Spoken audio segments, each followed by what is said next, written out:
Now, taking a look at day 27 here, and I'm just using my 3-star version of this car.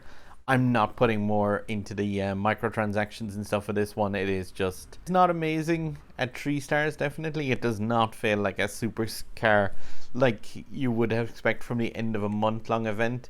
And I'm just going to go through this race and the rewards. I'm going to link my other video of this race if you happen to have this car like charged up a bit more. But at 3 stars, and anyone who has this below, you'll probably feel this immediately when you're racing with this car. It does not feel like the last two, like the Chiron or the Senna. Just because of the fact that, yeah, I know it's an A-class car, but the way they released the blueprints for it really does suck. So like on this track, you have to be really careful, because if you have it on a lower state like my one is, you're really going to have trouble keeping Nitro up at any stages. And yeah, so you can't drop the car down below kind of the 120 mile an hour mark. Like here, yeah, with a full Nitro burst and just not able to get it back up to the full speed just because it's so undertuned at the 3 stars. If you have a 4th star of it, that's cool, but I'll go through the rewards at the end of this just to kind of point out a few bits and pieces.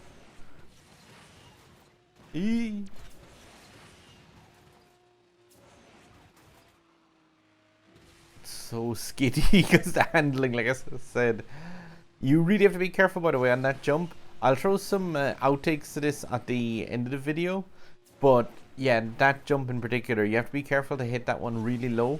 If you hit too high an angle there, you'll hit bridge.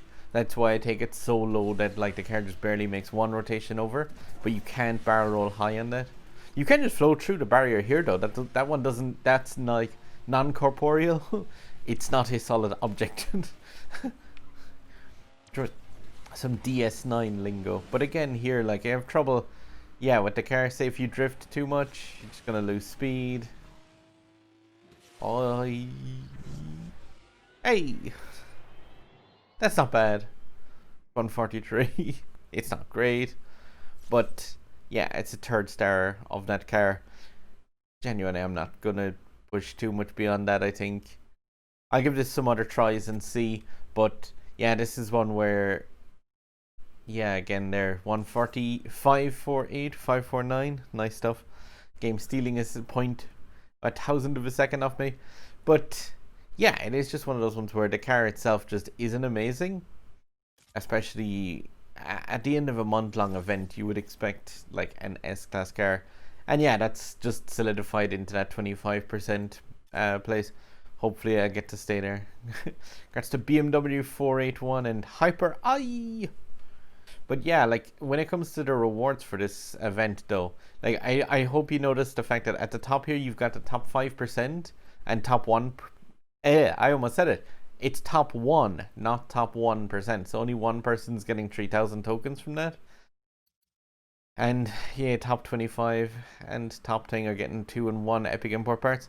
Now, one thing I was going to point out about that is like those epic import parts. Say if you have the car like I have, where it's 3 stars, and if you've been doing the other events, the summer speed rush and stuff like that, you probably notice that you have like a bunch more than you can even use for that. So like I've got the car fully tuned up, and I still have 5 epic import parts left over for it. That, yeah, I would need to get the car up to a 4th star before I would even be able to begin applying those. I'm going to get 1 for sure off this event. Is like, what difference does it make? Which is kind of sucky. But say like I'm on the 25% as well. So if I spend more tickets for that to try and get up to the 5%, I get another epic import part that I also can't use. And 250 tokens. I live. So again, just that event ended really weirdly. It kind of, yeah, spluttered towards the end of it, and just really like the end result is that car, which is a mediocre kind of A-class car. It would have been cool if you could have brought it up to the 6 stars for all the players, but from what I see in my club at least anyway, 4 stars is an absolute stretch for that thing. Let me know how you kind of got on with this event. Just give a shout down in the comments or so if you got the car up further, or if you went for that 9,000 token microtransaction just to get that further up. But like, I'm not going to cripple myself for an A-class car. If this was the Chiron or the Senna, I'd consider a purchase like that. But on an A-class car, asking what, works out at being a 300 to 400 euro microtransaction, it's just way too much. Okay, guys, I'm going to leave it at that. I'm going to tack on a few bits and pieces of outtakes just in places to be careful on that stage, because I've tried this one a couple of times, and then I'm pretty much going to be, I'll call it at that, because this event is too costly with the 3 tickets as well, and small fuel units for that car, I think. So, good luck yourselves, and enjoy me exploding. Drive safe.